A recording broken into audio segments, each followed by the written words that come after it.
Huawei Mate X6 adalah smartphone foldable-nya dari Huawei yang masuk resmi di Indonesia dengan segmen harga premium di atas 20 juta. Apakah HP tanpa layanan Google ini menarik dan worth it untuk kalian beli? Mari kita lakukan review dari Huawei Mate X6 ini ya guys. Secara singkat, spesifikasi yang dibawa oleh HP itu menggunakan prosesor Kirin 9020, RAM 12GB, dan storage 512GB bertipe UFS yang speednya kalian bisa lihat di layar kalian. Jadi, mari kita lakukan review dari Huawei Mate X6 ini ya guys. Aspek pertama yang kita bahas dari sisi performanya terlebih dahulu. Jujur, secara performa sebenarnya masih termasuk aman untuk penggunaan harian, mau pakai buat browsing, sosial media, entertainment news, nonton, itu termasuk aman-aman aja, nyaman-nyaman aja, untuk multitasking juga smooth-smooth aja. Tapi memang ada keterbatasan dari sisi karena tidak adanya layanan Google secara default di HP ini. Meskipun begitu, saat ini memang dari Huawei sendiri memberikan solusi buat kalian yang memang masih membutuhkan aplikasi-aplikasi dari Google seperti YouTube dan lain sebagainya dengan menggunakan aplikasi Gbox. Tapi Gbox tersebut nanti kita akan bahas di poin terakhir ya. Tapi sebelum itu kita akan bahas terlebih dahulu dari sisi performanya dulu. Kemudian di sini kita lihat secara angka skor AnTuTu terlebih dahulu, HP ini mendapatkan angka 1 jutaan, sebuah angka yang cukupan saja untuk kelas harganya. Jelas tidak bisa terkencang karena keterbatasan teknologi dari Amerika ke Huawei. Lanjut, kalian bisa lihat skor Geekbench 6-nya, 3D Mark Wildlife Extreme Test-nya, dan PC Mark-nya. Kemudian untuk gaming sendiri, kita tidak uji coba gaming seperti biasanya. Kenapa seperti itu? Karena memang keterbatasan game yang tersedia di app gallery yang biasanya kita uji di smartphone-smartphone yang kita selama ini review. Dimana seperti game Mobile Legends memang tersedia di app gallery, tapi game kayak HOK Mobile, game kayak Genshin Impact, itu kalian harus download di Gbox ya guys. Tapi di sini kita akan cobakan performance sedikit sharing sih performance untuk gaming kayak game HOK maupun game Genshin Impact ternyata masih berjalan dengan termasuk cukup baik dan smooth ya guys. Dan game Mobile Legends juga kebuka setting rata kanan juga. Di sini itu juga menurut kita sudah termasuk oke lah untuk buat gaming, masih termasuk oke asal memang gamenya itu ada beberapa yang harus di-download dari Gbox tadi ya guys. Yang itu agak disayangkan. Meskipun begitu memang kalau buat game Genshin itu akan menghangat di bagian hinge-nya, jadi di bagian lekukannya itu akan menghangat, tapi memang wajar karena Genshin itu cukup berat dan apalagi chipsetnya ini bukan fabrikasi yang terbaru ya guys, jadi ya itu masih wajar banget. Tapi ya kita perlu apresiasi lah, Huawei bisa kasih performance dengan keterbatasannya dari limitasi Amerika, tapi ini suatu hal yang termasuk kita apresiasi meskipun memang ada catatan dari sisi kita harus menggunakan Gbox untuk beberapa game tadi ya guys.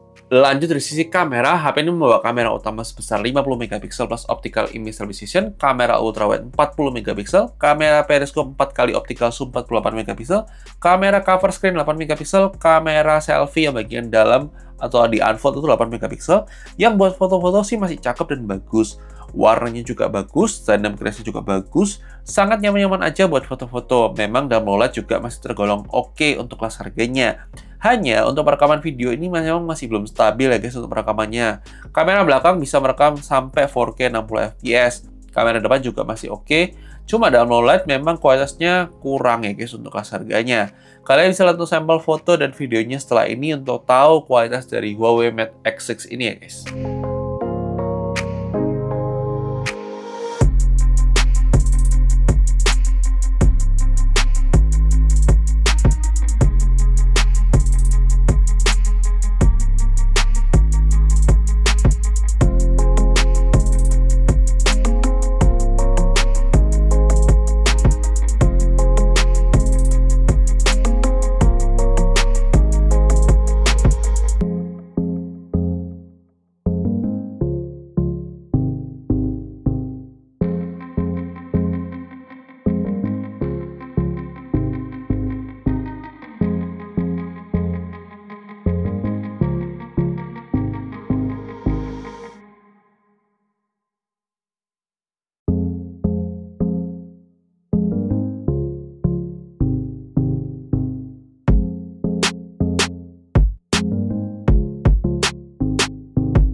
Oke guys, ini dia adalah sampel perekaman kamera depan dari Huawei Mate X6 ya. Ini untuk yang bagian cover screen, kamera cover screen-nya. Dan ini bisa merekam hingga resolusi 4K 30 fps. Tapi ini stabilisasinya agak shaky ya kalau kita lihat. Memang untuk kualitas perekaman videonya seperti ini. Dan gimana mungkin untuk sebuah HP foldable di harga 25 jutaan untuk official price-nya? Apakah menarik atau tidak? Kalau kita lihat secara dynamic range sebenarnya masuk oke. Cuma stabilisasi memang masih belum, tapi kita coba cek ya, apakah ini stabilisasinya kalau kita aktifkan apakah lebih baik atau tidak, kita coba ya guys.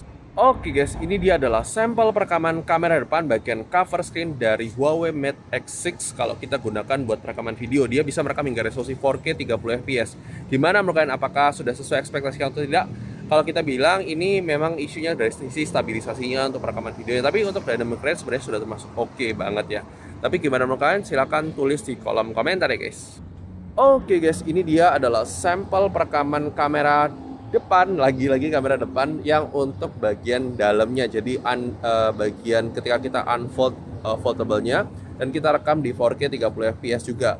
Ini mungkin karena keterbatasan dari chipsetnya, jadi memang dia belum bisa 4K 60 fps. Tapi kalau stabilisasinya juga masih ada isu juga, belum ada electronic image stabilization-nya juga untuk perekaman 4K 30 fps. Dan kalaupun kita turunkan juga tidak ada untuk kamera depannya. Tapi gimana guys? Silahkan tulis di kolom komentar ya guys.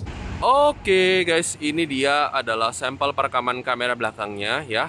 Dia bisa 4K 60, tadi kita koreksi sedikit, bukan karena prosesornya nggak mampu, tapi mungkin karena dilimitasi untuk kamera depan.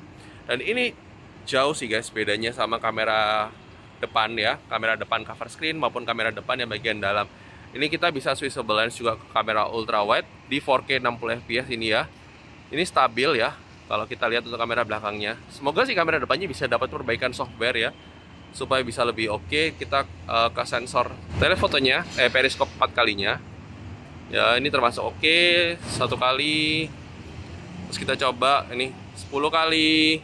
Tadi kayaknya jitter ya, agak jitter ya. 10 kali, dia maksimal di 20 kali ya guys, 20 kali perekaman video.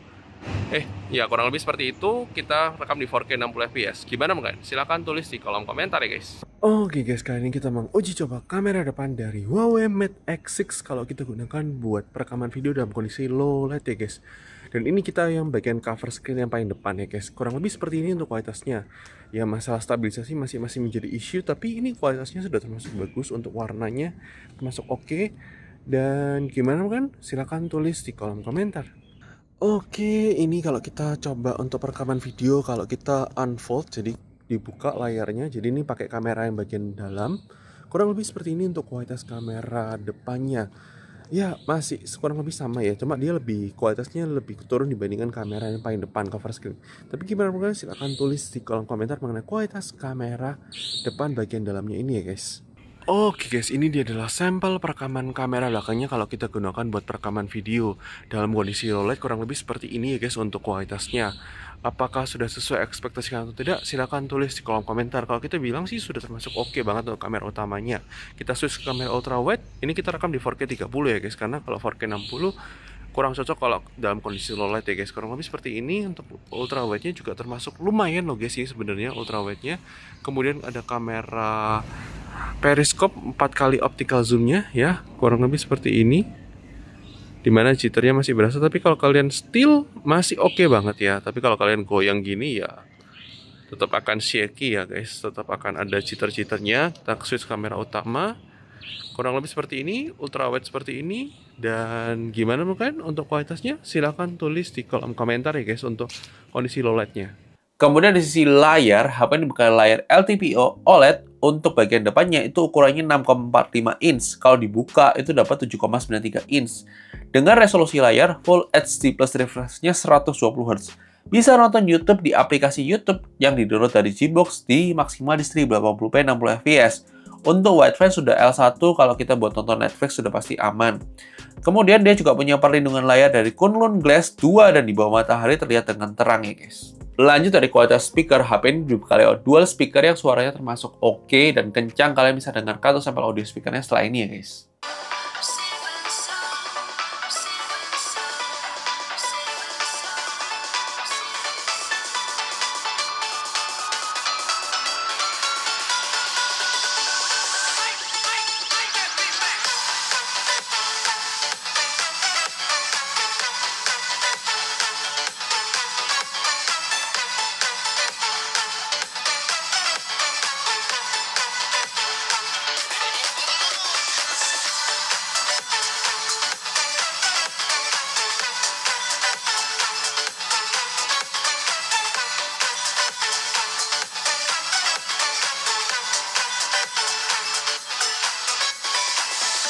Kemudian kita bicara soal baterai. HP ini berkala baterai sebesar 5110 mAh yang tergolong irit untuk sebuah foldable bisa dipakai seharian pemakaian, tergantung intensitas penggunaan layarnya ya guys. Lanjut dari sisi charging sendiri, HP ini dibekali charging 66 watt yang butuh waktu 1 jam untuk full charge dan support wireless charging hingga 50 watt ya guys. Kemudian dari sisi security sendiri, HP ini dibekali side fingerprint scanner dan juga sudah ada face unlock. Lanjut dari sisi desain, menurut kita desainnya juga termasuk menarik dan terkesan mewah untuk kelas harganya.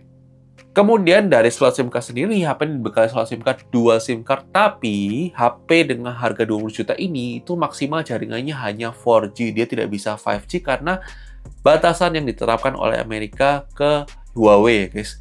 Kemudian dia juga tidak support eSIM, jadi itu agak disayangkan juga untuk segmen harganya ya guys.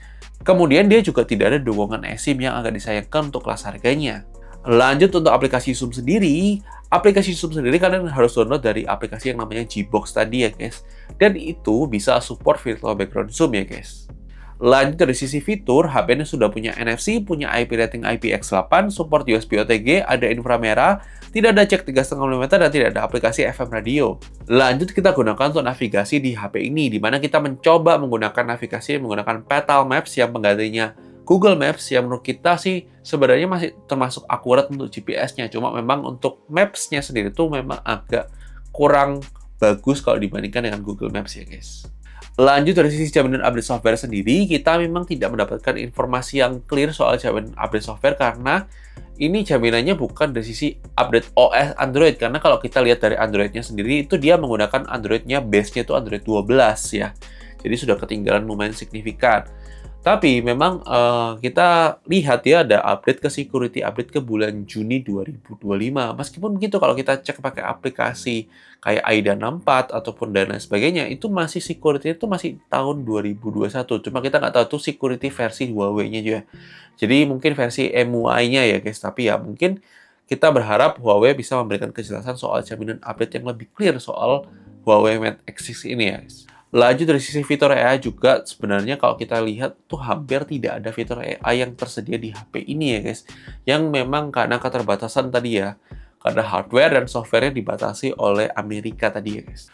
Lanjut dari sisi haptic feedback juga tergolong kelas mid-range ya guys, bukan kelas flagship. Kalau menurut kita masih kurang empuk sedikit untuk sebuah HP flagship. Lanjut kita bicara soal isu krusial yang kita sudah mention di awal tadi soal performance, di mana banyak sekali apps yang hanya tersedia itu di Play Store, yang dimana kalian harus mendownload aplikasi yang namanya Gbox tadi, yang dimana kita harus login di Gbox itu menggunakan akun Gmail kita. Yang kita sendiri itu agak concern soal privacy dari aplikasi Gbox sendiri, dimana kita tahu bahwa ini adalah aplikasi pihak ketiga yang harus login pakai akun Gmail kita atau Google kita, yang kita tidak tahu jaminannya seberapa safe, karena kita juga menemukan beberapa forum yang mengaku kalau misalnya Gbox tadi itu tidak terlalu aman secara sekuritas. Dan kemudian juga aplikasi banking di App Gallery juga sangat terbatas. Ada seperti BCA maupun Livin Mandiri itu ada di App Gallery, tapi tidak semua bank. Kayak contohnya CIMB Niaga, kemudian Genius, ataupun Bank Jago, kita tidak menemukannya di App Gallery. Tapi mungkin koreksi ya, kalau kita video ini tayang dan ternyata sudah ada, ya bisa dikoreksi juga. Tapi di App Gallery itu tidak tersedia. Kalian harus download melalui Gbox tadi ya guys. Dan itu sangat tidak kita rekomendasikan, apalagi kalau sifatnya banking tadi ya guys.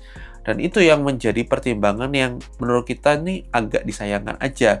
Bahkan waktu kita login menggunakan aplikasi Gbox itu, kita dapat notifikasi kalau kita tuh loginnya menggunakan Xiaomi 11 Lite.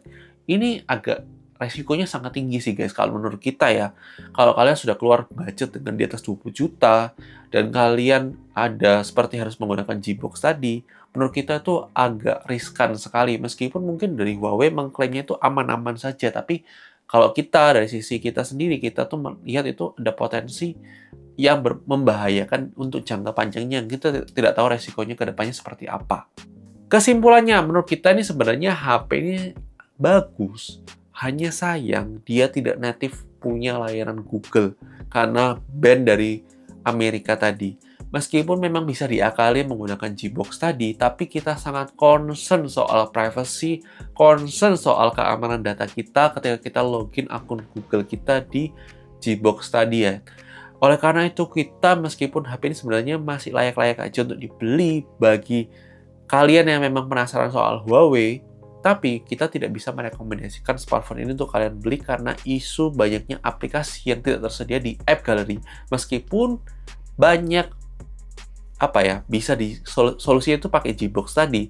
Kita tidak terlalu menyarankan menggunakan Gbox, apalagi kalau misalnya kalian menggunakan aplikasi-aplikasi finansial seperti bank yang di-download pakai menggunakan Gbox. Itu kita tidak merekomendasikannya ya guys. Tapi sekali lagi, ini adalah pendapat dari kita. Bisa jadi berbeda dengan pendapat kalian. Kalau misalnya kalian penasaran soal foldable-nya Huawei, ya silakan saja kalau kalian mau beli. Tapi kalau kita sendiri, kita tidak bisa merekomendasikan HP ini untuk kalian beli, apalagi di atas 20 juta. Menurut kita masih banyak alternatif lain yang lebih menarik ya guys. Dan thank you sudah nonton video ini. Jangan lupa like dan suka. Dislike aja kalau nggak suka. Dan sampai ketemu di video selanjutnya. Oke guys? Bye-bye!